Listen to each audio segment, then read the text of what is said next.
ka. Makibaka, wag matakot!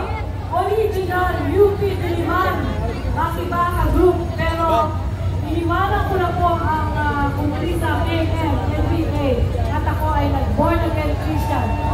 Yes! Salamat po! Gawa ko po ito, ako ay 72 years old. Tumulong po ako na iboto si Bongbong Marcos. Kaklase ko po sa elementarya si Lisa Ananera. Lisa, you were born and you were raised in a Catholic school. Bakit parang wala kayong mga Diyos ngayon? Si Tess Deluz ito. Ka-Eric, nandiyan ka ha? Hello, Ka-Eric. Ito ang aking ginawang poster. Kasi baka sabihin na naman nila, nagpabayad tayo. Hindi po. Hindi! Umiyak ako at na-depress ako ng several days. Kaya hindi kami nakapag-Bible study.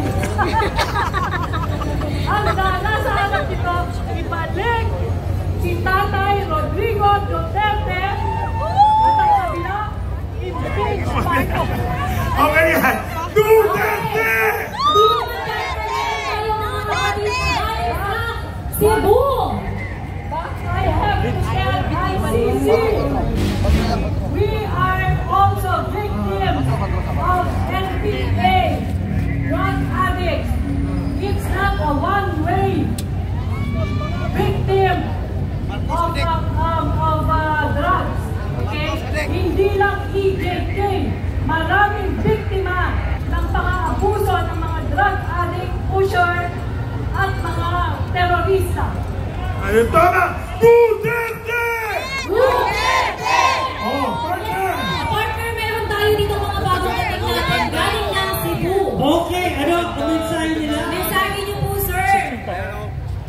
Mahirap na buhay, hindi pwedeng magpabaya. Kailangan ko kayo. Lahat na pwedeng gawin natin. Hindi pwedeng nasa bahay lang tayo. Kung pwedeng lumabas tayo, ipakita natin yung suporta natin. Kasi hindi tayo Pilipino na walang kwenta. Lahat na pinagkailangan natin, kailangan paglaban natin. Yes! Duterte! Oh, partner, meron ako dito. Representative ng OFW. Ha? Ako po si JJ Aceto from the OFW Global Movement for Empowerment. Dugot pawis ang pinuhunan namin para kay Tatay Digong para manalo siya. Dahil naniniwala kami sa pagbabago. Tunay na pagbabago. Pero ngayon, nasayang ang mga taxes, remittances namin. Dahil adik pala ang gobyerno natin. Ibalik niyo si Tatay Digong kung ayaw niyo na bumagsak ang ekonomiya ng Pilipinas! Duterte! Duterte! Partner! Ayan, partner, meron naman tayo dito.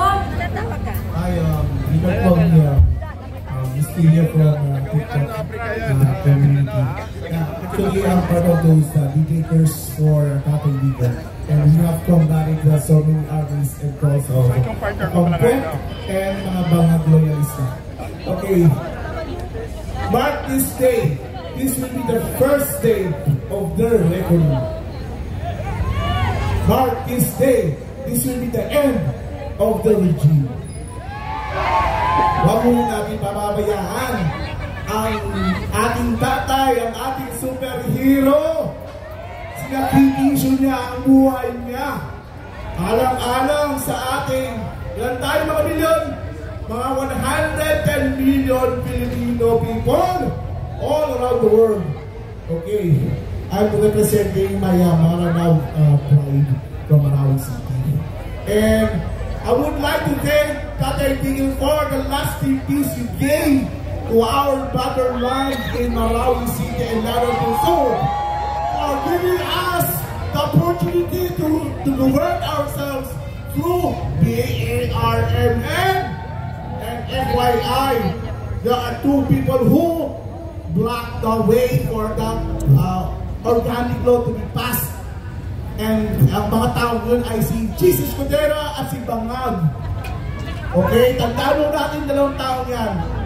And now, please, ICC, use You see this group of people, we are more than millions here in our country, and we are loving and supporting Tatay Digong. All the accusations against him are invalid and baseless, and those who accuse him are the ones who are perpetrators of human rights violations.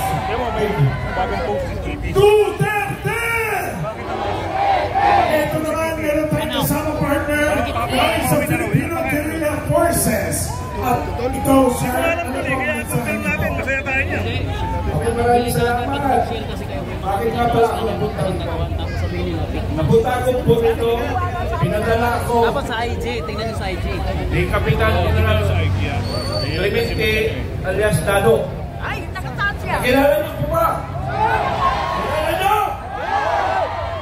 Simulan natin ang pag-uusap at kabutihan ng ating bansa. Magkaisa tayo! Magkaisa ang Pilipino! Alam niyo mga kaibigan, bakit tayo nagkaganito?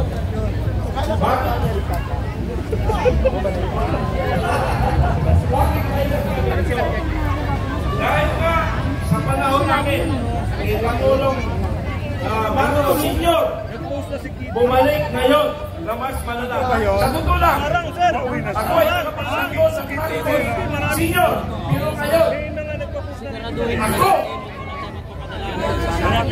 isang Pilipino na lumalaban sa administrasyon ngayon para sa kalaman ng lahat.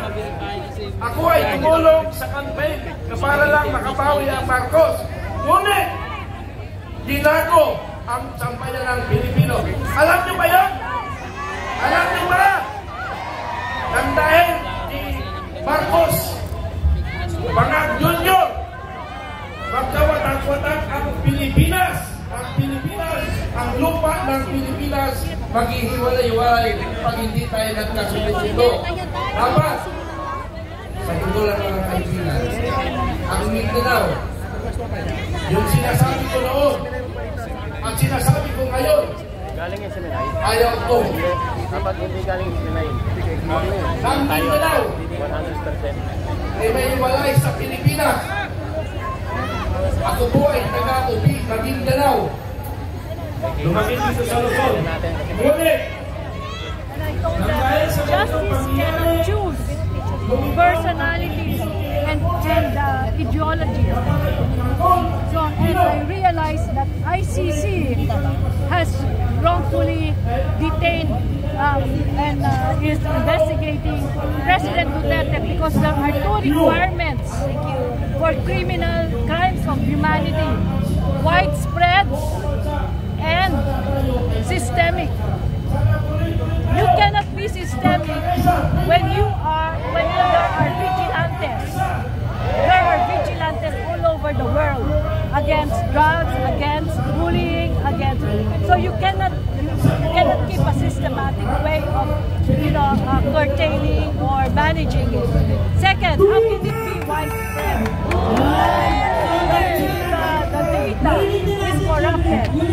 Now they certified that there are only 19 cases and the other one is 24 cases. So how can that number be 30,000 or 60,000? Definitely the media lies to the public, and that is what I'm against.